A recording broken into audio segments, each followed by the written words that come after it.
Assalamualaikum, Yoshminda. Apa khabar semua? Harapnya semua dalam keadaan yang baik, sentiasa dimurahkan rezeki dan diberikan kejayaan di dunia dan di akhirat. Okey, hari ini kita nak borak pasal apakah yang berlaku dalam manga Boruto chapter 68. Yang mana untuk dalam chapter kali ini memang banyak gila benda yang dah berlaku. Selepas satu lagi ancaman baru muncul. Padahal dalam chapter-chapter sebelum ni kita baru je dapat menyaksikan pertarungan yang cukup sengit di antara Boroshiki, Kawaki dan juga Code. Ok guys, sebelum kita sambung lain video, korang relax dulu. Aku nak share dekat satu channel iaitu Jam21. Channel ni dia adalah sebuah channel production yang memberikan servis seperti videographer, lepas tu fotografer, social media content marketing dan music video production. Jadi untuk pemula bisnes atau dah lama buat bisnes, bolehlah contact Jam21 Production. So guys, sebelum video pun dah nak start, sebelum kita layan semula review chapter 68, korang tunggu apa lagi? Jom kita support dan subscribe channel Jam21. Kita support channel diorang supaya diorang lebih berkembang dan maju pada masa akan datang, supaya owner channel untuk Jam21 ni bersemangat menghasilkan konten-konten yang cukup padu untuk kita layan. So untuk dalam chapter kali ni, kita ingat akan cool down sikit lah kan storyline selepas baru je tamat pertarungan yang berlaku. Tapi untuk dalam chapter 68, tak relax, bukannya cool down, tapi makin hype lah, yang mana berkemungkinan besar desa Konoha dalam keadaan yang bahaya selepas secara tiba-tiba Code telah muncul dekat sana bertujuan untuk mematikan limiters kekuatan beliau. Dan akhirnya kita akan dapat tengok cyborg yang telah dicipta oleh Amado sebagai sekutu Konoha pun telah beraksi. Malah bukan takat tu je, kita akan dapat tahu juga keadaan Boruto selepas dia telah menjadi Otsutsuki sepenuhnya. Dan akhirnya Uchiha Sasuke, Sarada dan Mitsuki telah kembali selepas hampir beberapa chapter Mitsuki dan Sarada tak muncul. Last Kishimoto ingat lagi dekat orang kan, kalau tidak memang tak muncul sampai sekarang lah. Tanpa sampai habis manga Boruto pun karakter diorang tak muncul-muncul. Kan sudah payah tu. Jadi aku pun dah tak sabar nak borak apakah yang berlaku untuk dalam chapter kali ni. Tanpa melengahkan masa, jom kita start sekarang. Chapter 68 yang bertajuk Scar ataupun Paroi, dan dekat dalam cover page chapter kali ni ada gambar Boruto yang dalam keadaan selepas beliau telah dihidupkan semula oleh Momoshiki. Chapter 68 bermula dengan situasi selepas tamatnya pertarungan yang telah berlaku sebelum ni, dan diorang semua telah kembali ke desa Konoha. Jadi Amado, Sai dengan Dr. Katasuki pun tanyalah apa yang dah berlaku terhadap Boruto, dan diorang nak tahu hal yang sebenar telah berlaku dekat tempat pertarungan. Dan Boruto pun ceritakanlah segalanya. Dengan Amado cakap dekat Boruto, kau cakap kau telah dihidupkan semula hasil menggunakan karma. Lalu Boruto pun balas, ya, itulah apa yang telah dikatakan oleh Momoshiki. Tapi itulah, aku tak boleh nak salahkan korang kalau korang tak percaya, sebab aku sendiri pun macam tak percaya apa yang telah berlaku. Macam kisah dongeng TV3 kompat. Macam dunia hayalan lah. Yelah, tiba-tiba dah mati lepas tu hidup semula kan. Macam mengarut buat dia. Lepas dia dah itu, Boruto pun jelaskan lah keadaan sebenar untuk tubuh dia, yang mana kalau ikutkan data Momoshiki dah 82% telah berjaya diserap ke dalam tubuh Boruto. Tapi malangnya Momoshiki terpaksa mengorbankan 18% lagi proses dari karma untuk menyelamatkan Boruto. Bermakna 18% yang masih lagi tinggal telah menjadi sebahagian dari tubuh Boruto. Pada awalnya diorang macam tak percaya juga tahu apa yang telah berlaku terhadap Boruto. Dan Amado pun cakap, jadi kalau Boruto mati, maksudnya Momoshiki akan kehilangan satu-satunya vessel yang dia ada, dan jiwa Momoshiki turut akan lenyap sekali. Malah Otsutsuki sendiri tak boleh nak buat omelette. Korang tahu tak, makanan breakfast tu kan, tanpa pecahkan telur. Jadi Momoshiki korbankan sebahagian dari tubuh dia untuk menyelamatkan Boruto dan mengelak dari benda yang lebih teruk berlaku. Lepas tu diorang pun cakap, disebabkan sekarang ni Momoshiki dah kekurangan data untuk dibangkit semula, berkemungkinan besar dah memang mustahil untuk Momoshiki bangkit semula melalui tubuh Boruto. Tapi walau macam mana pun, jiwa Momoshiki masih lagi ada dalam tubuh Boruto. Dan ni bermaksud walaupun masalah Momoshiki nak bangkit semula melalui tubuh Boruto dah settle, tapi diorang masih lagi berhadapan dengan satu masalah yang cukup besar, iaitu macam mana diorang nak halang dari Momoshiki kawal tubuh Boruto. Lalu Dr. Katasuki pun cakap ubat yang Amado bagi dekat Boruto nampaknya lebih efektif dari apa yang kita sangkakan. Jadi selagi Boruto makan ubat tu, aku rasa mungkin tak ada masalah kot untuk kita halang penguasaan Momoshiki dalam tempoh masa yang lama. Tapi secara tiba-tiba Boruto pun balas, aku dah tak perlukan ubat tu lagi. lagi. Aku tak tahu macam mana nak gambarkan, tapi aku dapat rasakan perubahan dari sebelum ni. Aku rasa aku boleh kawal kekuatan ni lebih baik. Sekarang ni kita beralih pula keadaan Kawaki selepas pertarungan, yang mana Kawaki sekarang ni dalam keadaan yang tak sedar dan dipantau oleh Sumire. Jadi waktu ni Naruto dengan Shikamaru pun datanglah melawat Kawaki. Lalu Sumire pun bagi tahu perkembangan Kawaki dekat dorang. Kawaki tak sedarkan diri disebabkan dia telah menggunakan banyak cakra, tapi tak ada apa pun yang perlu dirisaukan. Dia dah semakin pulih hasil daripada nanomachine yang ada dalam tubuh Kawaki. Tapi kalau ikutkan, lebih baik Kawaki diperiksa dekat Makmal. Dan kenapa korang suruh aku berbanding Amado?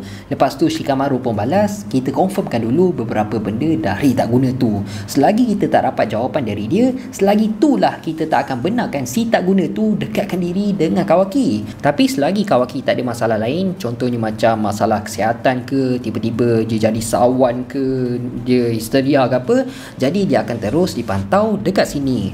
Tak lama lepas tu Ibiki pun cakap, korang betul ke nak biarkan je Kawaki tak terikat dari apa-apa, sedangkan dia mempunyai kekuatan yang cukup besar? Dan Shikamaru pun balas, masalahnya sekarang ni kita tak boleh nak buat macam tu. Walaupun kita nak buat macam tu, sebab dengan kemampuan yang dia ada, Kawaki dengan mudah je dapat melepaskan diri dari kawalan kita.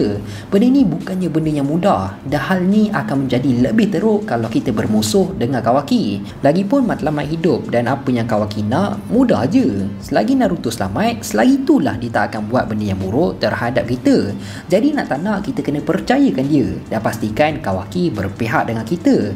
Tapi itu kalau kita nak jalan penyelesaian yang terbaik. Dan Naruto pun cakap, bagus, macam ni lah apa yang Konoha lakukan. Cumanya Shikamaru tanya dekat Naruto, kau okey ke kalau macam tu? Dan Naruto balas, ya, kita akan borak panjang lepas Kawaki bangun. Sambil kelihatan seakan muka Naruto dah mula serius dan memikirkan sesuatu. Jadi bila dah settle diorang melawat Kawaki, Shikamaru pun nak pergi dari situ lah kan. Tapi sebelum Shikamaru gerak, Sumire tanyalah dekat Shikamaru, ada apa-apa yang berlaku ke dekat Hokage ke-7?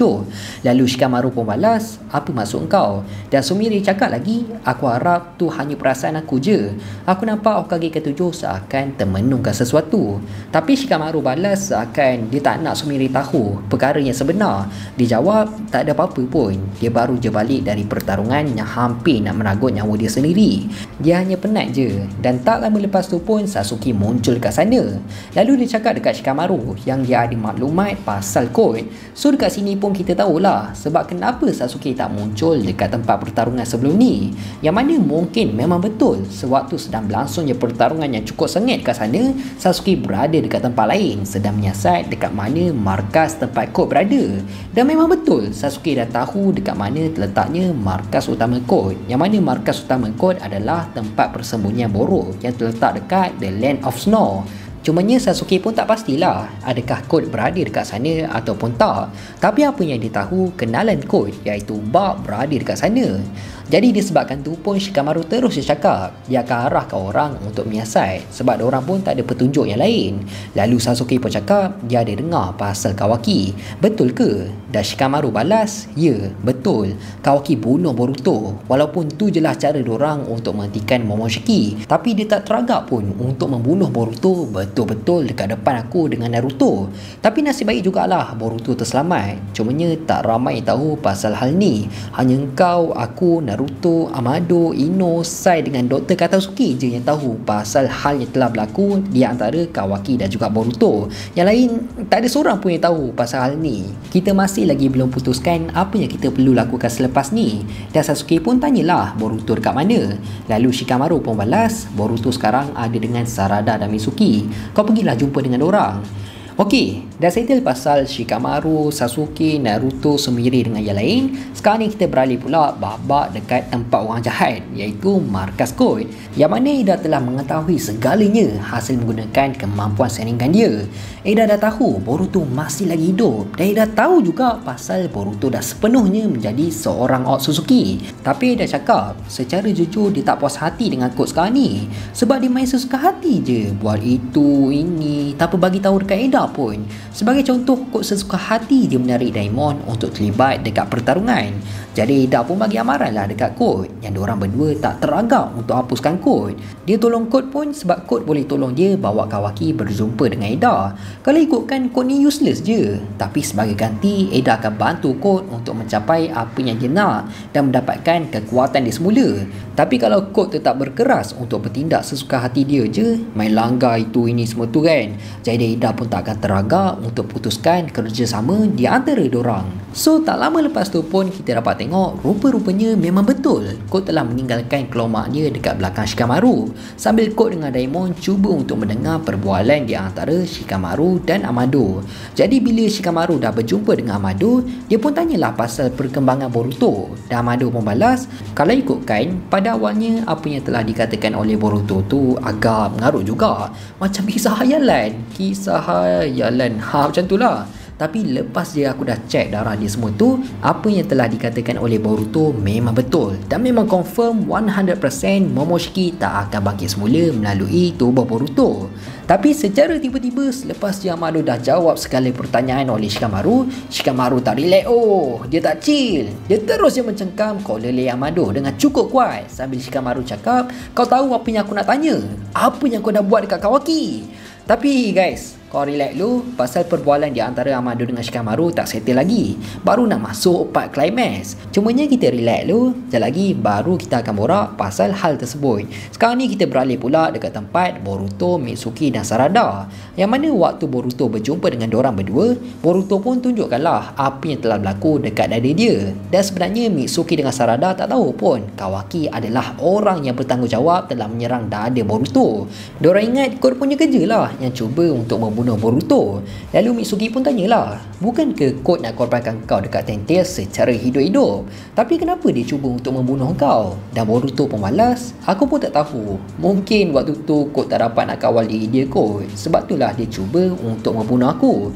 Dan Sarada pun cakap, kalau sekarang ni kau dah jadi Otsutsuki sepenuhnya, maksudnya kau mesti sekarang ni dalam keadaan yang cukup bahaya.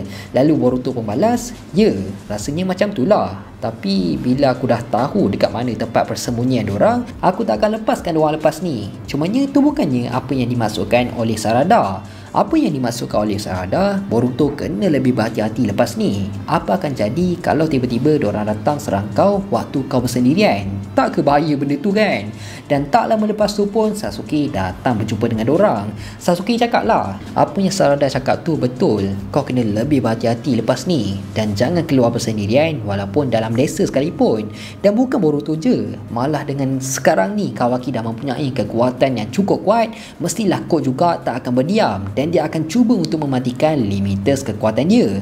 So target utama kod sekarang ni dan tentulah adalah Amado. Kita beralih semula keadaan dekat tempat Amado dan Shikamaru. Shikamaru pun tanyalah dekat Amado, apa tujuan sebenar dia menciptakan karma yang baru tanpa pengetahuan Kawaki? Dan Amado balas, mudah je, Kawaki memang memerlukan kekuatan karma untuk melindungi Naruto dan kehendak Kawaki sendiri yang penyebab benda tu berlaku. Kawaki yang pilih jalan dia. So inilah apa yang Kawaki mahukan. Dan kau fikir betul-betul apa yang akan jadi kalau kekuatan Kawaki tak kembali semula? Korang semua juga yang akan mati. Korang terselamat pun disebabkan kekuatan Kawaki kembali. Jadi aku kena salah. Lepas tu Shikamaru pun cakap, kau jangan nak berdalih. Apa yang kau buat ni bukannya untuk kepentingan Konoha dan juga Kawaki. Tapi aku nampak kau ni seakan ada agenda yang tersendiri. Kenapa kau obses sangat dengan karma Kawaki? Tapi malangnya tak sempat Shikamaru nak dedahkan agenda sebenar Amado, secara tiba-tiba kau telah muncul dekat sana melalui kelomak yang ada dekat belakang badan Shikamaru. Lalu dia terus menendang Shikamaru ke dinding. Kau telah muncul dekat sana disebabkan dia tak nak lengahkan masa lagi. Dia tak nak lepaskan peluang yang dia ada untuk menyuruh Amado mematikan limites kekuatan beliau. Dia terus je mencekik Amado dan dia cakap, dah lama kita tak jumpa Amado. Sekarang matikan limites kekuatan aku kalau kau tak nak ada sesiapa yang tercedera. Malah kau tahu macam mana cara Amado nak mematikan limites kekuatan beliau. Yang mana cara Amado nak mematikan limites kekuatan kod seakan sama je cara sewaktu dia mematikan Delta. Hanya sebut je kata kunci untuk mematikan limites kekuatan kod. Sebagai contoh, mungkinlah cakap, mati limites, mati kod, lebih kurang macam tu lah. Dan disebabkan tu Amado pun terkejut lah, macam mana kod boleh tahu. Dalam masa yang sama kita dapat tengok tim sensori unit dengan Ino dah dapat kesan keberadaan kod dekat sana. Dan Shikamaru terus dia cakap dekat Ino, tak perlu panggil bantuan datang sini, kau hanya bagi tahu dekat Naruto dengan yang lain je. Dia muncul disebabkan kita orang, jadi aku tak nak provoke dia untuk melarikan diri, biar aku je yang akan uruskan. Lalu Shikamaru pun terus dia menggunakan teknik Kageshibari no Jutsu untuk memerangkap kod. Tapi kod balas, tak ada guna pun kau cuba untuk menahan aku, sebab aku masih lagi boleh menggerakkan jari aku. Dan kod cakap lagi dekat Amado, "Hey Amado, kau tahu kan apa yang aku boleh buat? Jadi baik kau cepat sebelum kau..." Tapi tak sempat kau nak habiskan ayat dia, rupanya Shikamaru tahu je yang kod telah meninggalkan kelomak dia dekat belakang Shikamaru. So ni semua memang rancangan Shikamaru untuk memerangkap kod muncul kat sana. Dan tak lama lepas tu Shikamaru terus mengarahkan cyborg yang telah dicipta oleh Amado untuk bekerjasama dengan Konoha terus bertindak. Malah apa yang lagi mengejutkan, cyborg yang dikatakan untuk melindungi Konoha tu rupanya Delta versi yang baru.